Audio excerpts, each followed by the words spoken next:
I've had a lot of people come up to me and ask me about curry leaves and whether they should be adding it to every curry.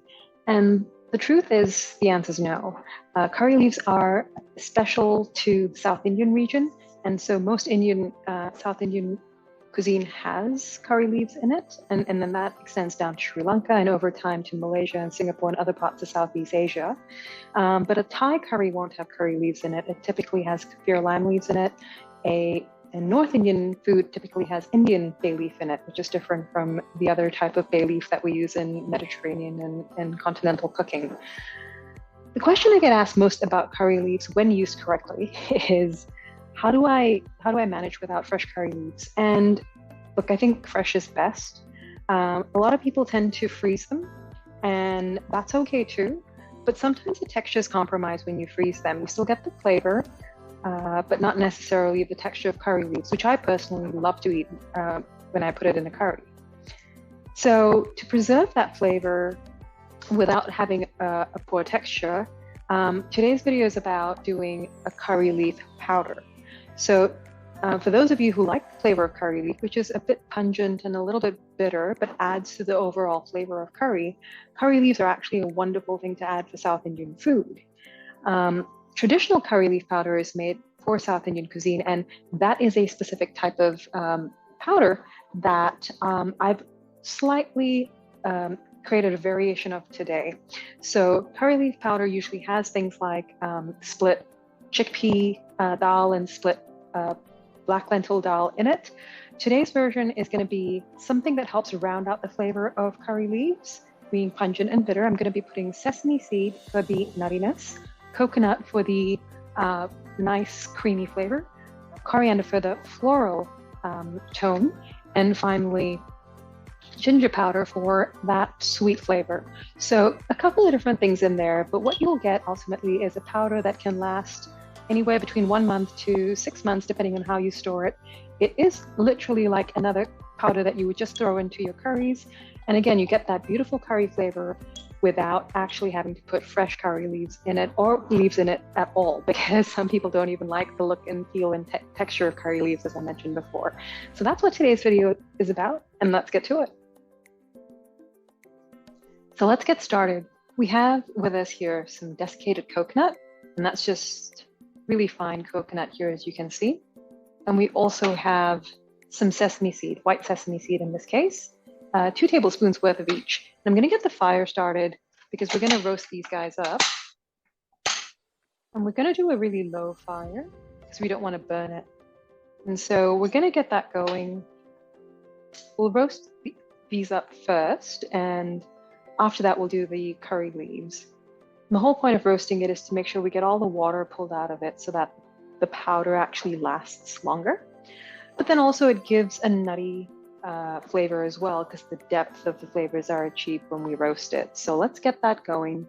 And once the pan's warm enough, we'll get the seeds and coconut in there. So we'll start with the coconut first because it takes longer to cook. And we're just going to drop that in there, all of it. And we're going to spread it out as much as we can so that we can get that roasted out properly instead of allowing them to crowd around each other.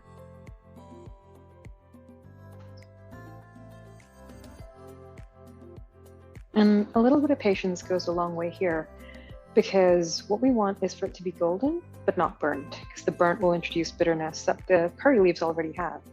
So we'll want it to kind of go into a yellowish hue before it turns slightly golden, but we will add the sesame seeds in before that. So we're looking at about 3 minutes for the coconut on its own, and probably another 3 minutes with the sesame seeds. And that should bring it all to a nice little golden brown color. So let's just wait for that to happen.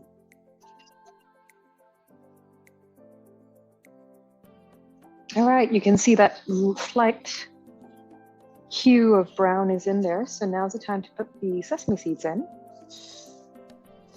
and get them all mixed up. So that should bring the whole temperature of the pan down just for 30 seconds, and then it'll come back up and turn into a nice, and I wish you could smell this, it's a beautiful nutty sweetness coming off the pan in terms of the aroma. So it's quite nice, actually.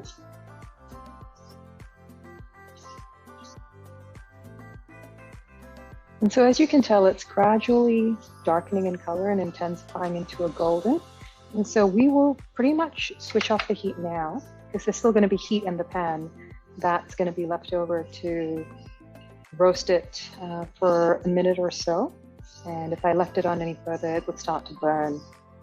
So there you go. That's that golden color that I was talking about at the beginning. I'm going to leave that in there just to cool off a little bit. And I'm going to get a bowl to put this into so that it can start to cool down at room temperature. And we'll repurpose the pan to now do the curry leaves next. So bear with me.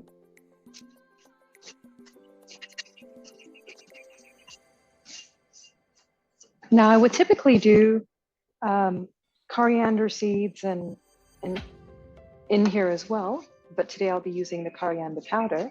And for that reason, I won't really need to be roasting them in here.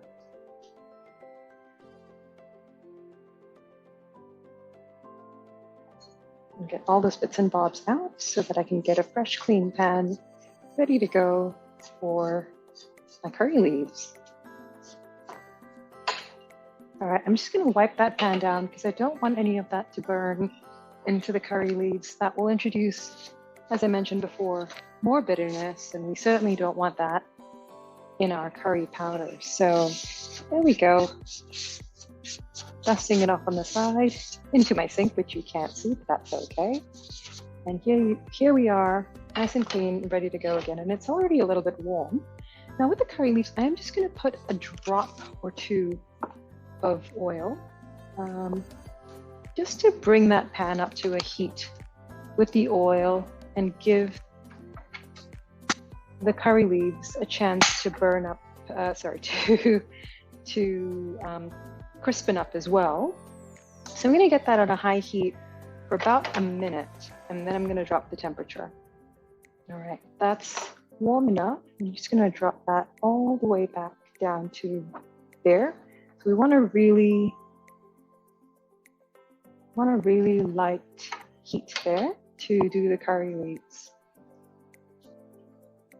Now comes the fun part, which is to remove the curry leaves off the stalks. And it's really just a matter of pulling them down toward the tip of the curry leaves. And you can hear that's already starting to crackle. I'm going to keep doing that with the rest of the curry leaves that I have.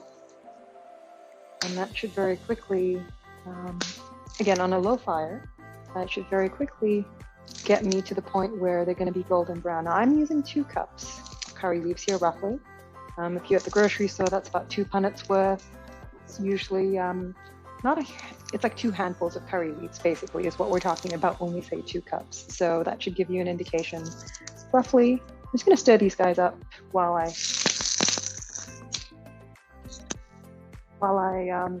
tease the rest off the stalks, and I'm gonna just let them slow roast with a little bit of patience. And it smells great in here. Now, curry leaves are a very strong flavor. A little bit goes a long way. They're quite pungent, and when they're not pungent, they're bitter. So that's one of the reasons why I'm using some of what else I'm adding to the powder, which is coconut. So the coconut will give a little bit of creaminess. The sesame seeds will give a little bit of nuttiness. The ginger powder, which I'll show you later, will give a little bit of sweetness. Ginger, I know, is hot, but when dried and turned into powder form, actually becomes quite sweet. And finally, the coriander powder will give a bit of a floral aroma to the powder. So you've got a well-rounded powder now with all those things in there. That's going to allow you to have curry flavor without too much of it all at once. And so we're just going to keep stirring these guys. Best to not leave it sitting in one spot because they will burn. Even on a low fire, you're starting to see it go brown like that, but we want most of it to go that way. And the real test will be to just put it in your palm and crumble it up to see if it's crumbling down. And if it is, then we know it's ready to add to, or at least to cool down before we add to the blender. I'm just going to leave that there to toss for a few more minutes, or until it's completely crumbled.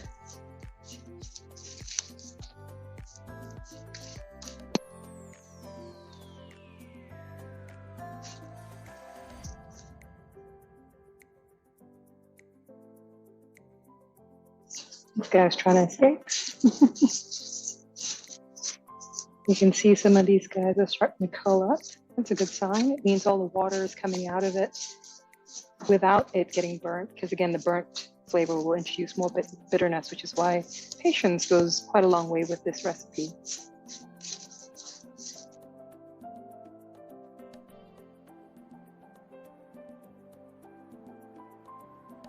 Here comes the crumble test. I'm going to take just a few of these guys and put this in a paper towel. And the reason I'm using a paper towel is because it's got a little bit of oil in it, and I don't want to inadvertently burn my hands.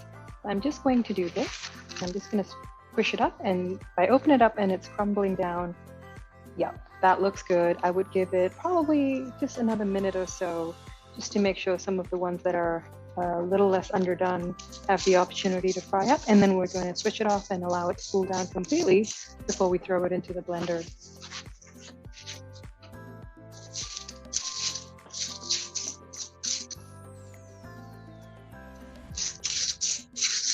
All right, with the rest of the heat in that pan, it should get completely cooked, well, dried rather. Now I'm going to get a plate, the same way I did with the sesame seed and the coconut, to allow it to just come to a complete cool. And that way it's going to get the opportunity to start to,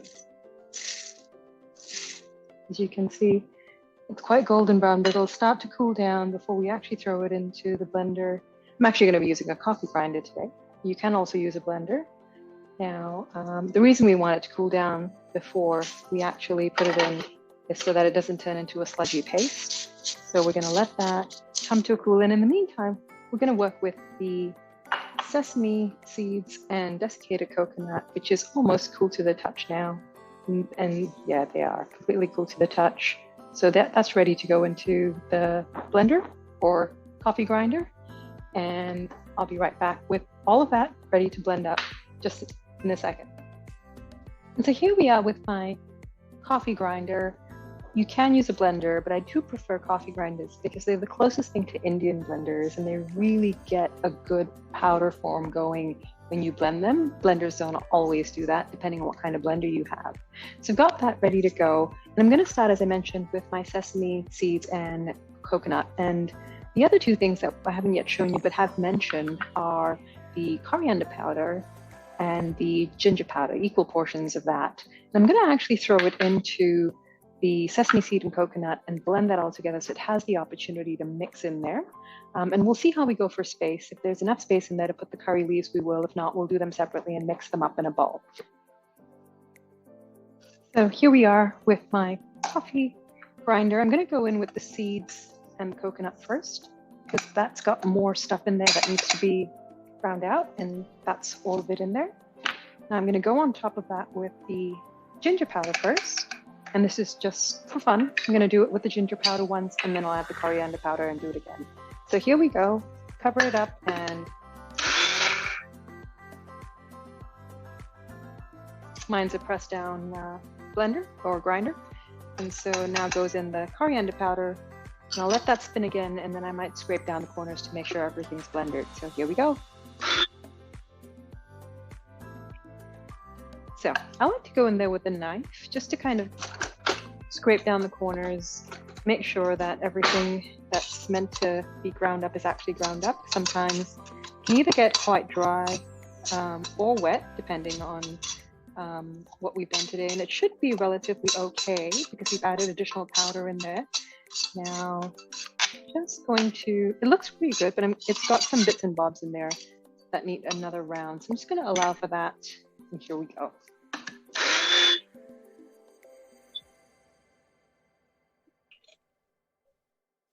All right, let's have a look again. That's looking pretty good. I'm going to go ahead and add some of that curry leaves now, just since it's all in there together. Get as much as I can in. Probably going to need to do it in 2 batches.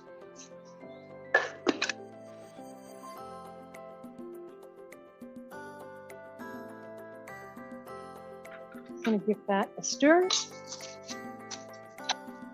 give everyone a chance to hang out, make friends.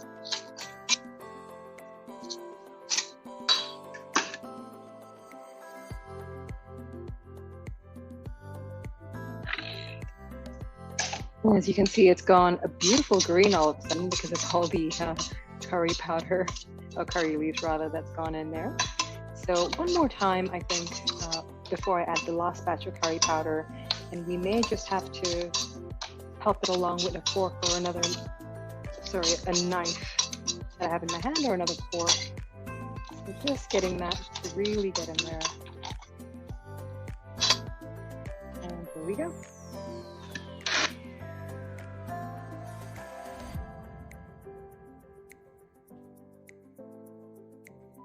All right, now I'm going to go in with the last bit of the curry leaves, and then I'm going to fold everything over it just to give this a stir.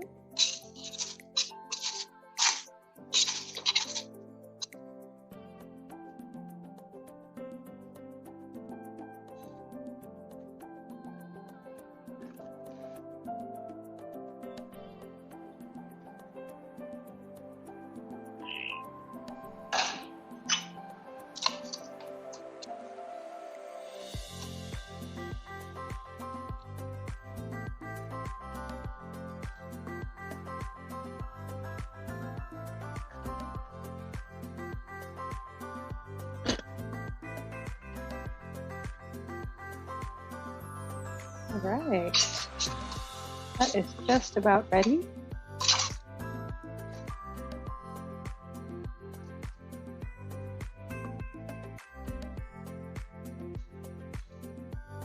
I'm going to pour it out of this blender and we'll have a look at it close up.